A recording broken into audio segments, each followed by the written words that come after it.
Hello, it's Josh right here from racingtoprofit.co.uk. Hopefully you can see my face in the bottom right hand corner if you've never seen me before or watched any of my previous videos. I want to keep this fairly short, but then I always say that at the start of a video and it ends up going on for ages. The aim actually is just to flick through all of tomorrow's races. I think this will be the only day that I do this for, given I'm going racing all 3 days there this week again. So really I'll just flick through some of the races, touch on some stats and points of interest. You can have a quick look at kind of what I use to get a feel for a race. And it really is meant to be a kind of light-hearted, quick kind of 10 to 15 minutes. There are there's four things actually. I'm going to write a new one here. See, doing this as I go along.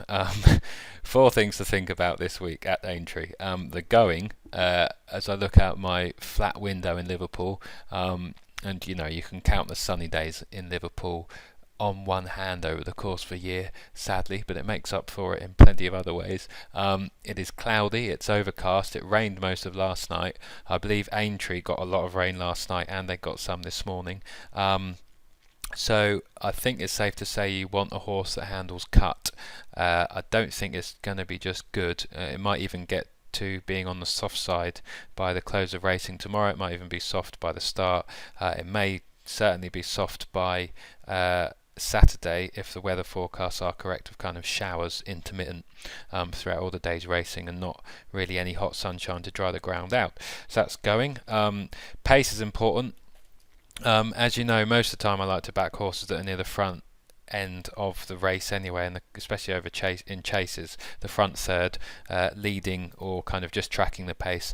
I think that's really important at a track like Aintree, especially over the Grand National fences. You very rarely see horses folding and coming back, especially if they're able to dictate. It does suit that kind of horse that can get out the front, get in a rhythm and just stay there, jump soundly. It's very hard to make up ground from the back if the one in front isn't stopping, and the track doesn't ensure they stop. There's no stiff finish that may slow them down, etc. They can just keep galloping. Don't let that confuse you with the fact that you need to stay. Aintree is obviously more of a speed course than parts of Cheltenham, but you've still got to stay. It's a long home straight, and it's a long way home if you're struggling when you're turning in. So that's important. I always want to really be on ones that are near the front. Cheltenham's obviously looming in terms of the festival. This year, Aintree Festival comes a week quicker, a week sooner than it did last year in terms of the gap between Cheltenham and Aintree. Who knows what impact that may have. Some horses may look like they've had easy races but actually feel it come Aintree. Some of them may have hard races, and they run here as if you wouldn't have known they had a hard race at Cheltenham.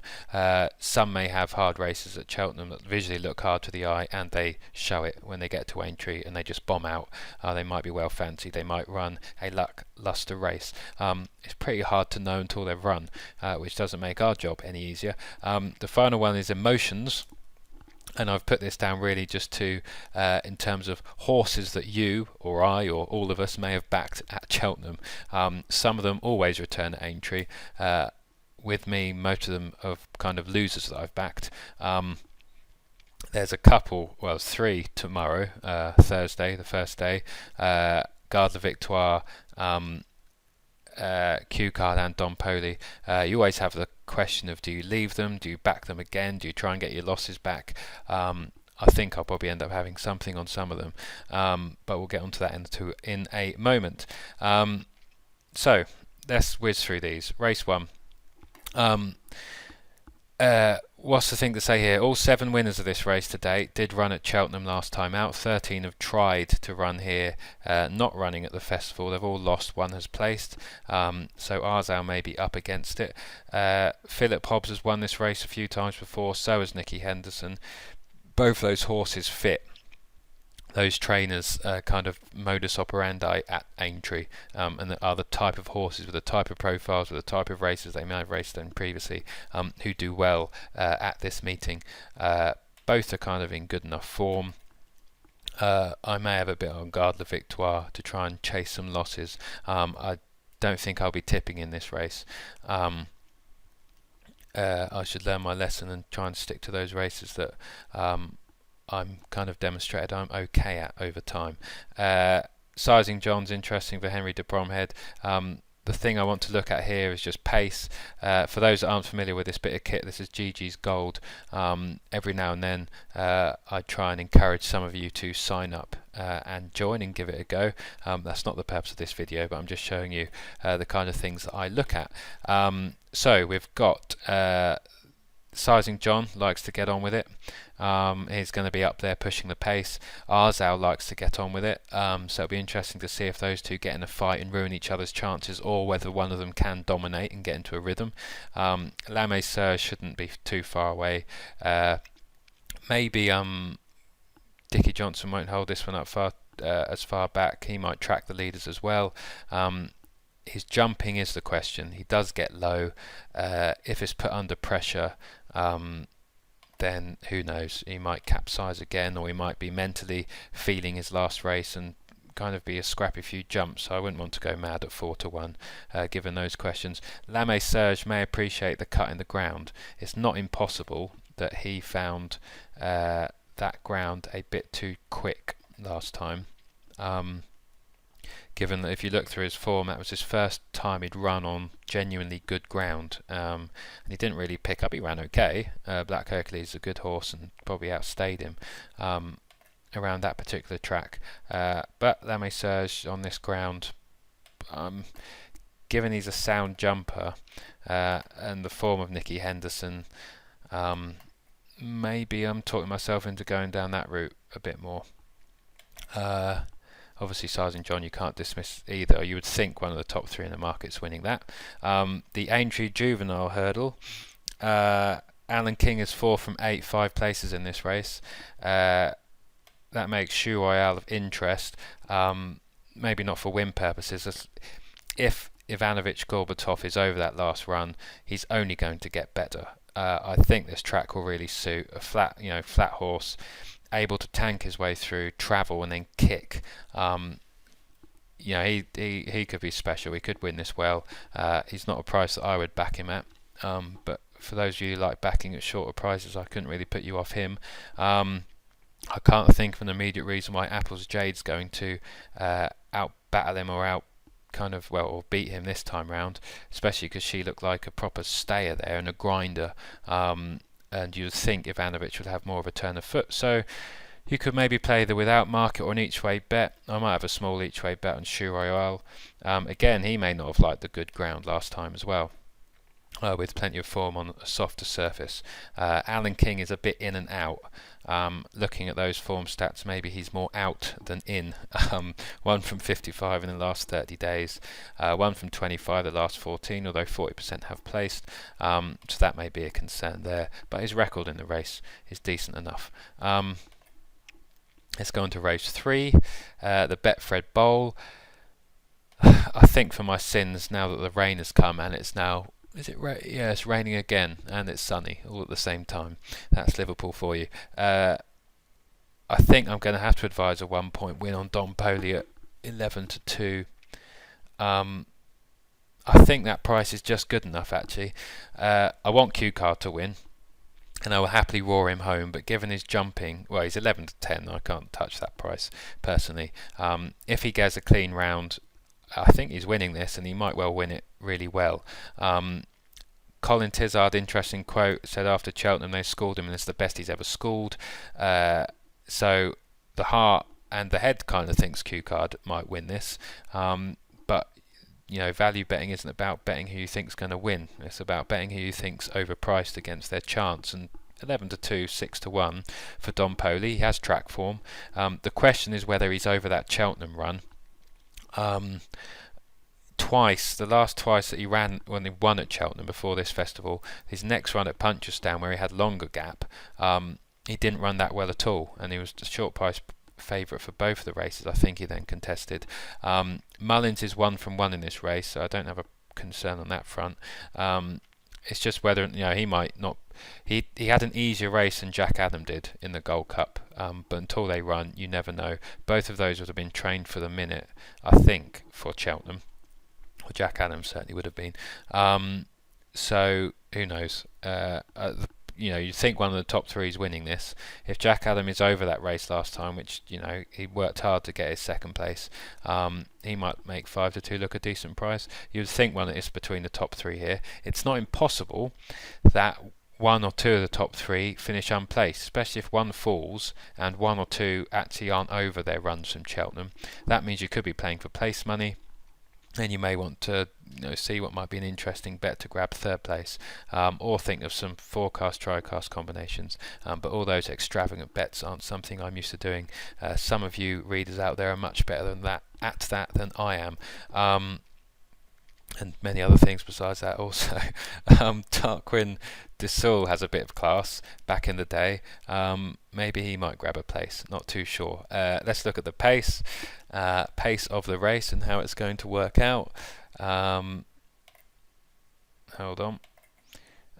So yeah, looking at the pace, well, I'm not quite sure what they'll do here, because Wakanda's not good enough to stay at the front if one of the big boys wants to go forward. Jack Adam can run pretty close to the pace, so can Q Card.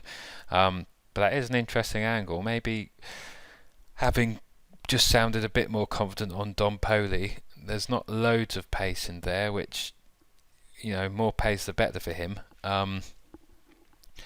Because he does need some stoking up and he takes a while to get going. So it'll be interesting. I would think Q Card or Jack Adam, one of them will race a bit more prominently, and maybe Paddy Brennan might take the bull by the horns and say, come on, let's get out there and lead all the way. That wouldn't surprise me totally. If they don't, none of these may want the lead, but yeah, so that the pace angle is interesting actually. My instinct says Q Card, maybe they might try and be up there. He can be ridden any number of ways these days, and he used to like leading and bowling out in front. What are we on to now? The Doombar Aintree Hurdle. I'm going to take on Annie Power and put everything I own on the new one. No, I'm not. I think Annie Power, surely, if lots of ifs at this festival, given its proximity to Cheltenham, if Annie Power repeats her last run, she is winning this. End of story. The pace set up, she'll probably be sent to the front again by Ruby Walsh, who will try and dictate and lead all the way round, and that will be that. Nichols Canyon will probably try and chase her home again. Maybe there's some kind of forecast there. Maybe there's a without the favourite market. My tent or yours, Henderson's non-handicappers that win at this festival normally go off 6-1 or shorter. I can't see a reason why. I mean, he's got stamina to prove as well, but maybe in his advancing years this trip might be more up his street. There would be the bounce factor as well. Trained to the minute after a really long break to peak at Cheltenham.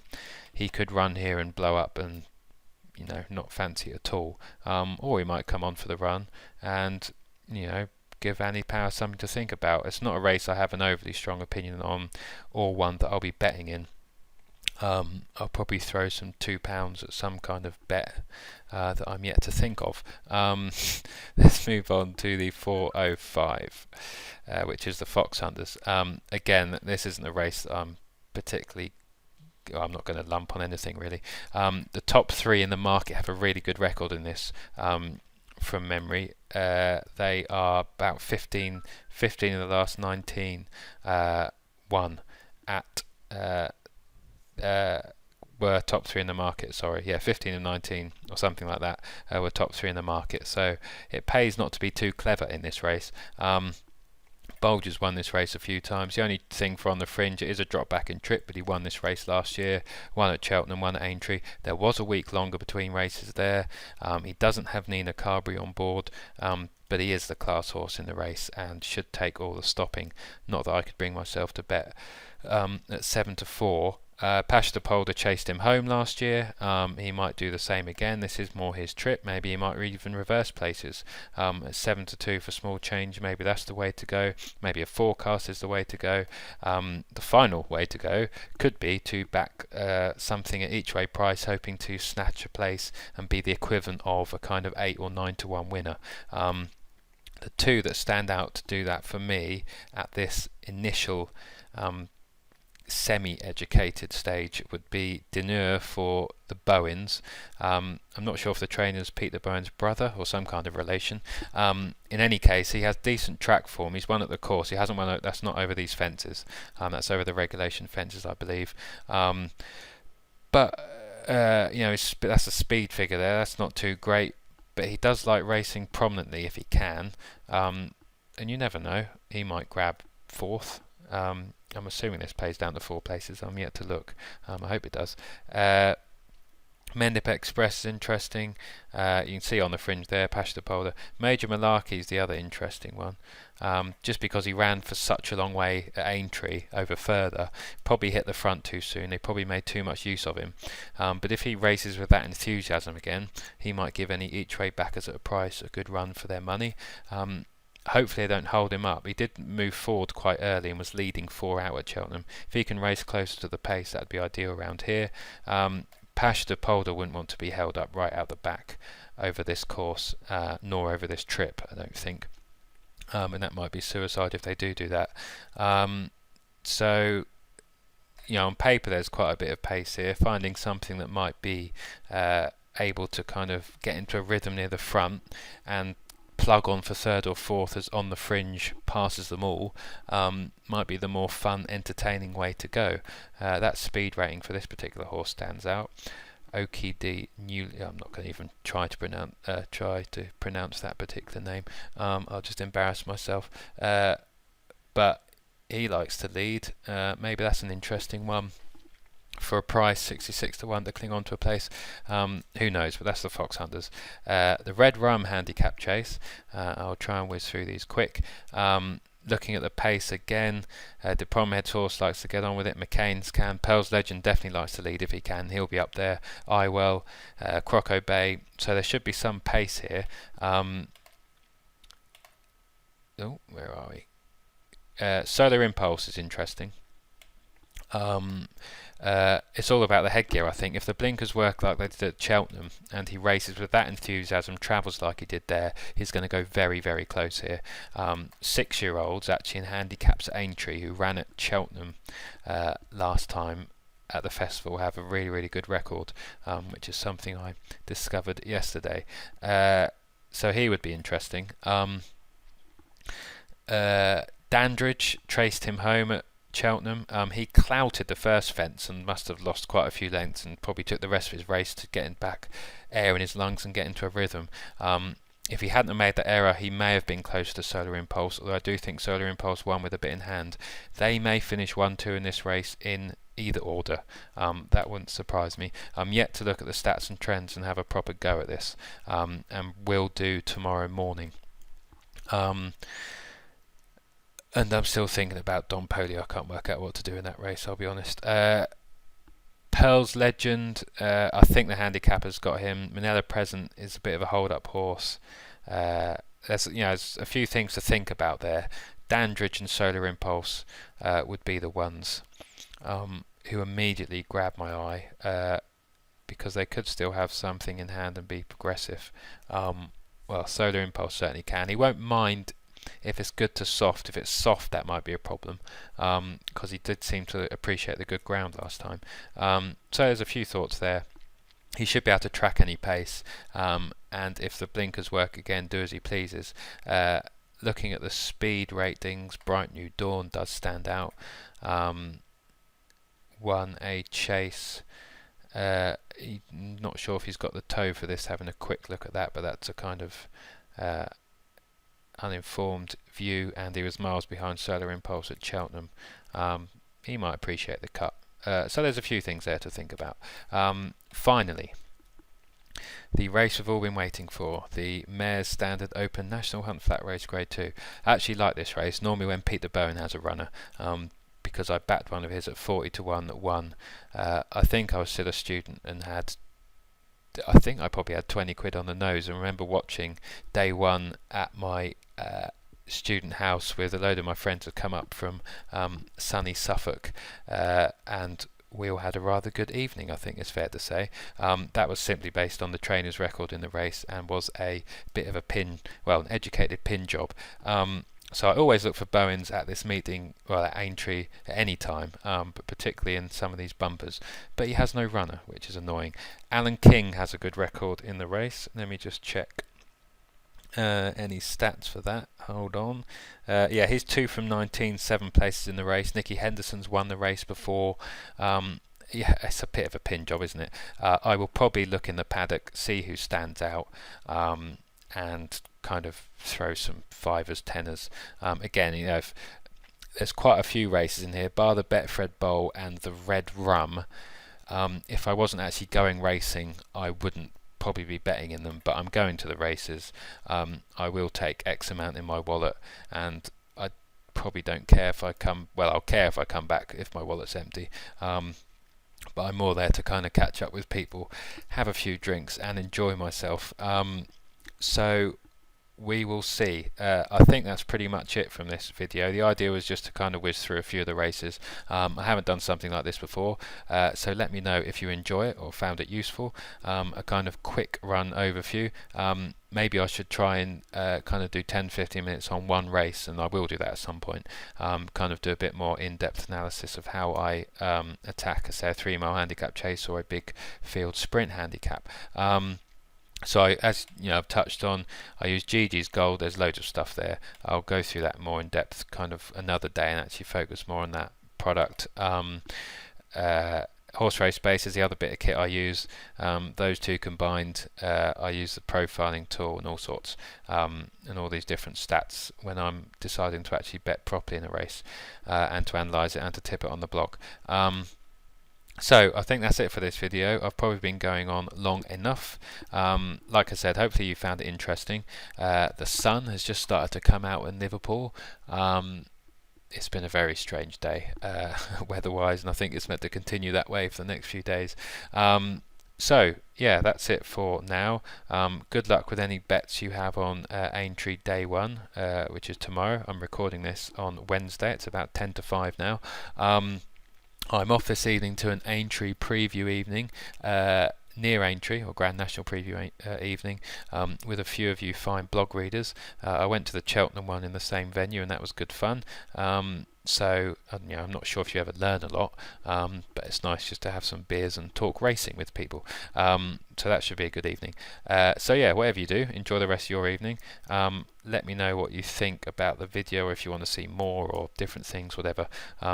I try and accommodate your requests, but for now that's it. This is Josh from racingtoprofit.co.uk saying bye for now.